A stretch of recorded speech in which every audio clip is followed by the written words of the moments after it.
దట్టమైన అడవిలో ఒక ఆవు తన దూడతో నడుచుకుంటూ వెళుతోంది. అప్పటికే సాయంత్రం కావచ్చింది. ఆవు వేగంగా కదులుతూ తన పిల్లను దగ్గరగా ఉండేలా చూసుకుంటోంది. అదే సమయంలో అడవిలోకి ఓ తోడేలు చొరబడుతోంది. ఆవుని దూడని చూస్తోంది. చూసిన మొదటి క్షణంలోనే ఒక్కసారిగా దూడ పైకి ఎగిరింది. ఆవు వెంటనే తన కొమ్ములతో విసిరికొట్టింది. దూడ చాలా భయపడింది. ఆవు ధైర్యం చెప్పి ఆ తోడేలుతో పోట్లాడుతోంది.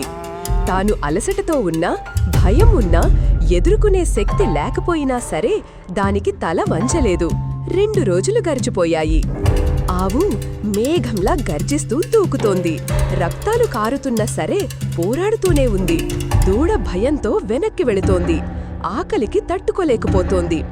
ఆవు తన బిడ్డని చూసి తోడేలుతో ఇలా అన్నది, బిడ్డకి ఆకలవుతోంది, కాసిన్ని పాలిచ్చేసి మళ్ళీ వచ్చేస్తా అని ప్రాధేయపడింది. తోడేలు సరే అంది. పాలు తాగుతున్న దూడతో, ఈరోజు నేను తిరిగి రాకపోవచ్చు, జాగ్రత్తగా ఉండు నాన్నా అని చెప్పింది. దూడ తల్లి ఒడిలోకి వెళుతోంది.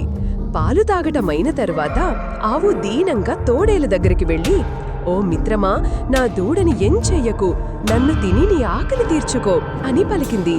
తోడేళ్లు తన తప్పు తెలుసుకుని ఆ మాతృమూర్తిని క్షమించమని వేడుకుని అక్కడ్నుంచి వెళ్ళిపోయింది. ఆ ఆవు సంతోషంతో తన దూడని దగ్గరగా తీసుకుని గుండెలకి హత్తుకుంది. ఇద్దరూ ఆనందంగా అక్కడ్నుంచి వెళ్ళిపోయారు. ఆ ఆవుకి ఒక లైక్ కొట్టండి. ఇలాంటివి మిస్ కావద్దు.